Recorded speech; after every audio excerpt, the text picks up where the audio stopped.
We got to bring some, what they call them, I'm not going to say it, but they call them fun boys. They say we got to have some fun boys in the section for Busta. Let's go here. Like, I don't want to go to this event. Like, we could go to this club. This is more popping. You know what I'm saying? Plus they invited us in the section. You don't miss out on an opportunity like that. You know what I'm saying? Busta Rhymes' ex is spilling secrets about his alleged affairs with multiple men in their shared bed, and she's not holding back. Who knew the tough guy rapper had a taste for man-on-man action? It gets juicier.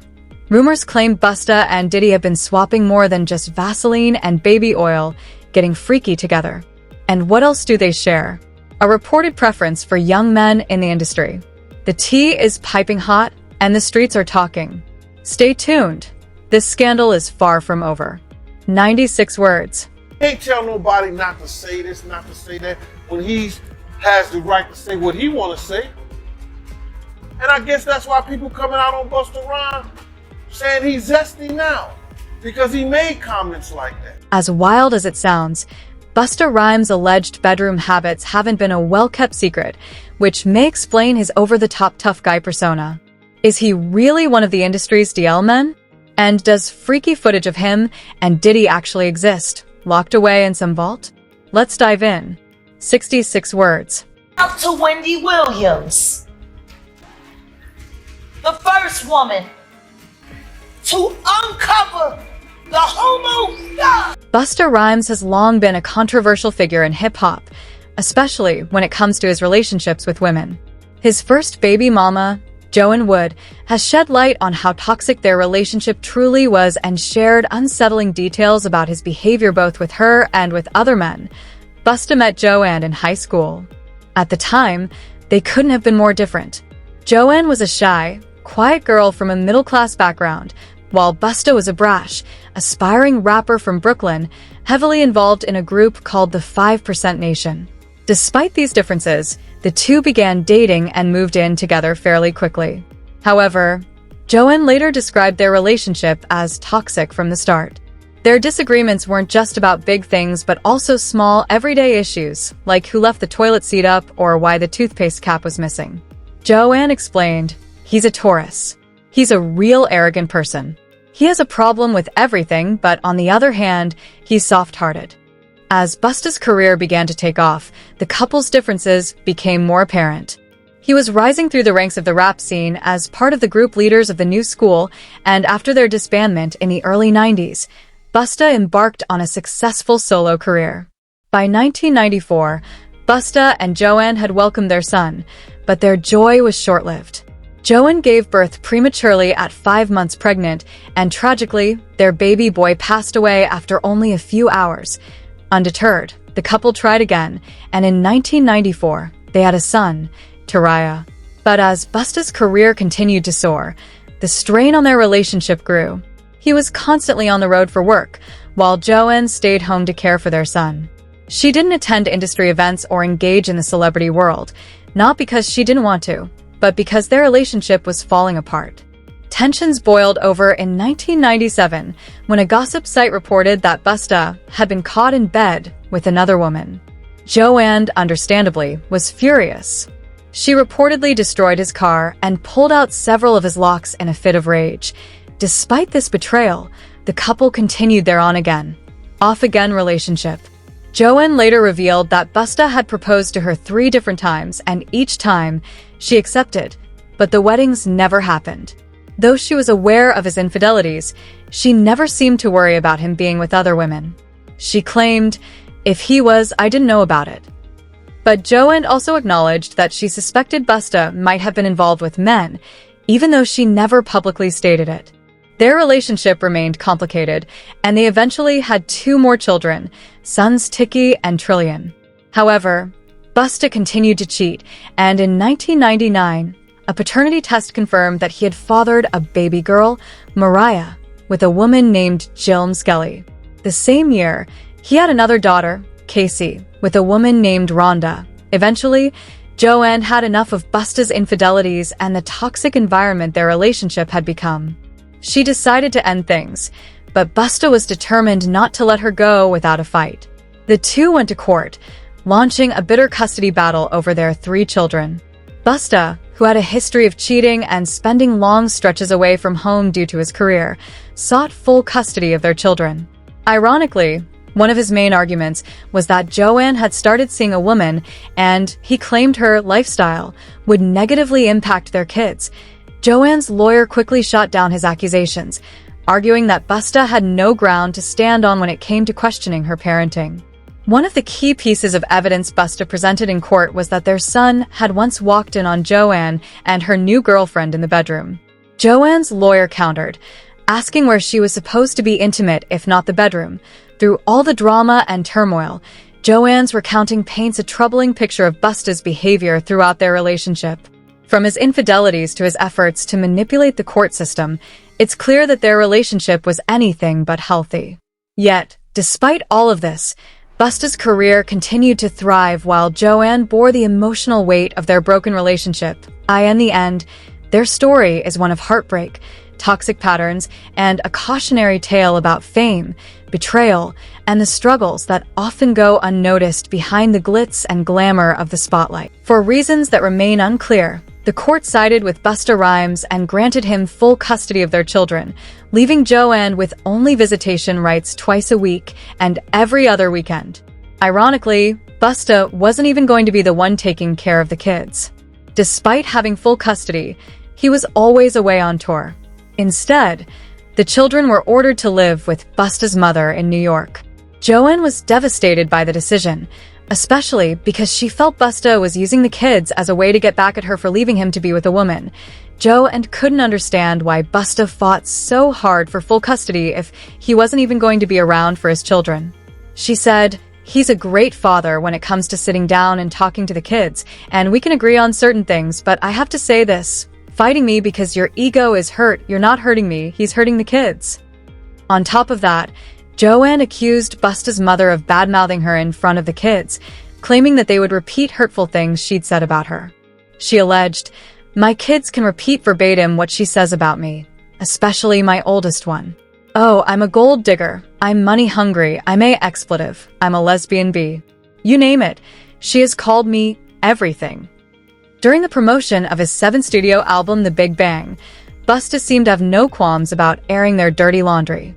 He dissed Joanne in an interview with a New York radio station, saying, "No more child support check for you, broad. Worthless baby mother." Such a public attack on the mother of his children was harsh, and at that point, Joanne had had enough. She wasn't going to sit back while Busta continued to trash her name. Joanne knew Busta's secrets, including his controversial bedroom preferences and his ties to rumors involving men, particularly young men.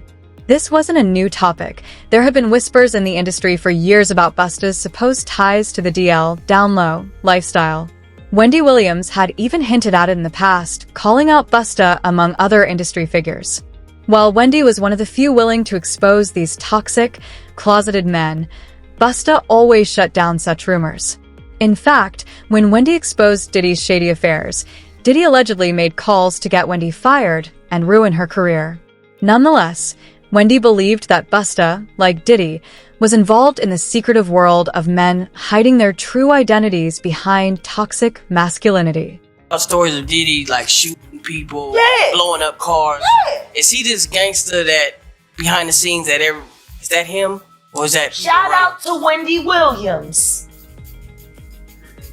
the first woman to uncover the homo thugs. That's what these down low bitches was called when Wendy first started talking about it in the 90s, the homo thug. She talk about Diddy. And then what's the stuff that's happening to Wendy Williams? Do you think this is all connection to? Of course. They've been waiting. He's been waiting. He was waiting for Kim. Remember? He was waiting. The casket was ready. She was literally casket ready. Fast forward a few years, and Wendy Williams was vindicated when more men came forward with stories about Busta Rhymes. One of the men who exposed him was Orlando Brown. Orlando went viral after revealing a shocking list of men he allegedly slept with in the industry. Busta Rhymes and Diddy were both on that list. This revelation added weight to the rumors that Wendy had been calling out for years. You made love. You made love. Who you made love with? Diddy, Bow Wow, Busta Rhymes. You just told me you see Busta in the airport too. That one from trying to act like he didn't know you. You smashed Drake? No, I never smashed. Oh, you made love to Drake. And Cat Williams.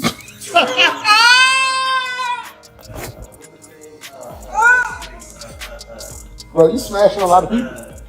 What's that nigga name? Terrence Howard. Terrence Howard. Oh. Terrence Howard. Usher. Usher's a gusher. And, What the? Why you not naming the hoes?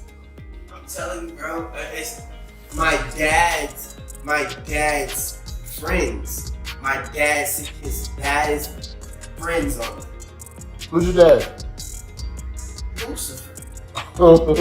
You could argue that Orlando was just high or seeking clout, but there are rumors suggesting he talks about these things as a form of self-protection, exposing these men to prevent them from coming after him.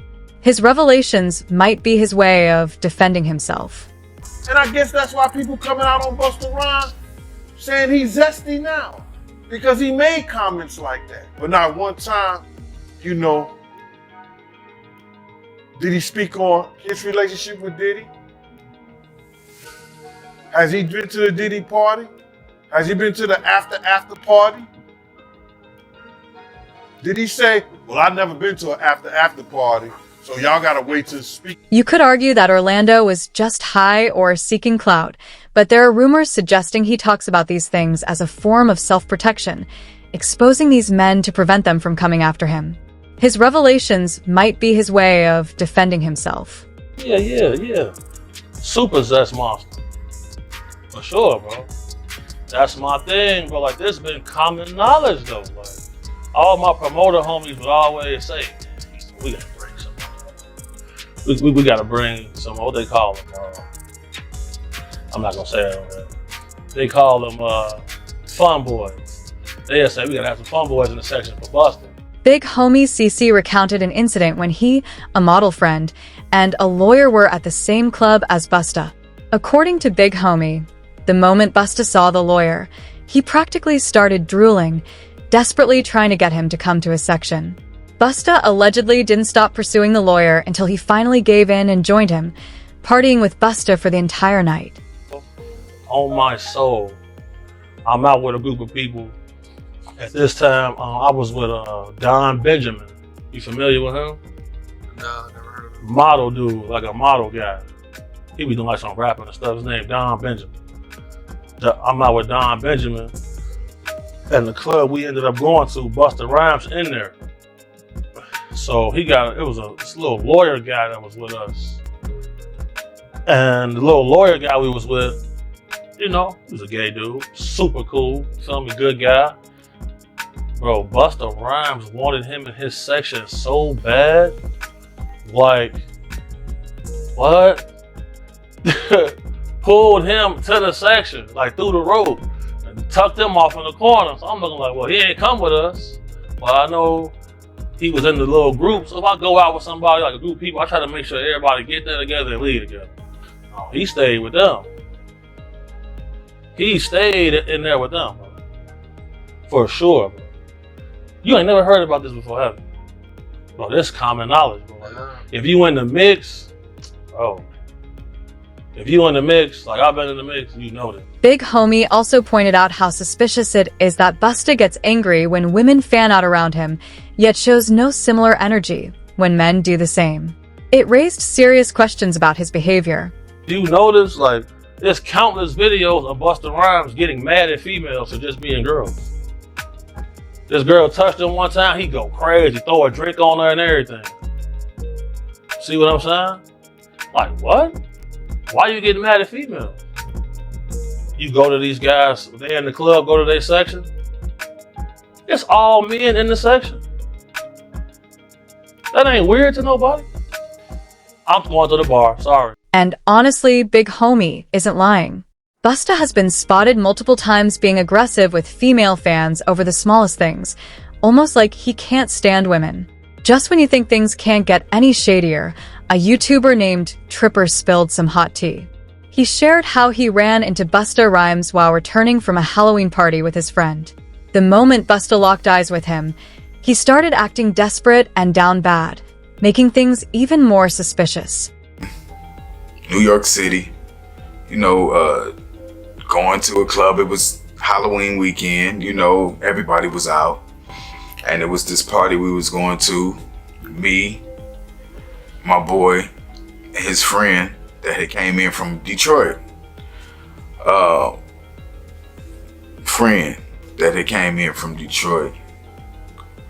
And I'm walking across the street and Busta Rhymes just grabbed my hand. And he holding my hand. Now I ain't know it was Busta at first. Busta Rhymes tall. I'm sure I came up to about right here. So the first thing I noticed was this big ass flip mode chain that was blinding me. So I look at the chain and I look up, I'm like, oh, what's up, Busta? What's up? According to the guy, Busta grabbed his hand and asked if he wanted to party in his section. The guy was excited, thinking it was an innocent invite. Who wouldn't be thrilled when their favorite artist wants to hang out? However, the only thing that saved him was that his friend wasn't as eager to party with Busta. If his friend had felt the same way and gone along with it, who knows what might have happened if Busta had managed to get him to his section. My hand the whole time. I'm like, what's up, man? Like, what you doing? And I was like, oh, me and my people, we about to go to this club around the corner. What's up, man? And then I noticed throughout my peripheral vision, the side eye, this big bodyguard in black. Just standing there, looking around, looked at me, still looking around. Meanwhile, Busta still got my hand in his hand. And he says, I'm about to go in this club. We got a section. You can come in with me if you want. And I'm like, word, for real? Like, that's what's up. Like, he was like, yeah. I was like, well, I gotta, tell my people. I was like, I come in. You know what I'm saying? He was like, okay, just let me know, tell them that you coming in there to meet with me and come on up. And I was like, bet. So, of course, I'm excited. You know what I'm saying? Busta Rhymes is one of my favorite artists of all time. And back then, I was really on my rap-ish, trying to get on. And I mean, what better way to network? Busta just invited me up to a section. So I'm excited, but I still kept it cool. I ain't no groupie. So I walk away and I tell my dude, I was like, who that was? He was like, yeah, I know who it is. Oh, but there's more. On another occasion, Busta was reportedly spotted in a gay neighborhood around 4 a.m., walking with a trans model. The two were allegedly returning from a gay pride event when they were seen. According to reports, Busta was casually strolling through the area, and it was clear he knew his way around. This raised more questions about his true preferences, especially considering his public persona. Then there's the fact that Busta's former female partners have all spoken out about how he's terrible at pleasing women. Reports say he doesn't know how to make women scream or reach climax. In 2006, Karen Steffens, in her book Confessions of a Video Vixen, revealed that while Busta's physical endowment was impressive, he didn't know how to use it to satisfy a woman. This is particularly ironic given how much Busta has worked to project a tough, hyper-masculine image. He's often made homophobic comments and acted as though being gay is the worst thing that could happen to a person. Remember back in 2006 when Busta made headlines for going off on a male fan with homophobic slurs? According to the New York Post, the fan had simply tapped him on the shoulder to show love and congratulate him on his comeback. Busta's reaction was wild. He snapped at everyone and started throwing out homophobic insults. In 2007, when asked about his views on homophobia, Busta made it clear he was fully aligned with it. He said that due to his cultural beliefs, he didn't condone homosexuality. When asked if he thought the rap world would ever embrace a gay rapper, he didn't respond. He just stood up and left the interview. At this point, Busta's closet is practically made of glass. The only thing still shocking fans is the extreme lengths he's willing to go to in order to hide his true nature. With everything coming to light, it makes you wonder, could Busta have any links to Diddy's so-called freak-off world? What do you think? Do you believe Busta's hiding his true identity? Leave your thoughts in the comments below, and stick around for more juicy stories.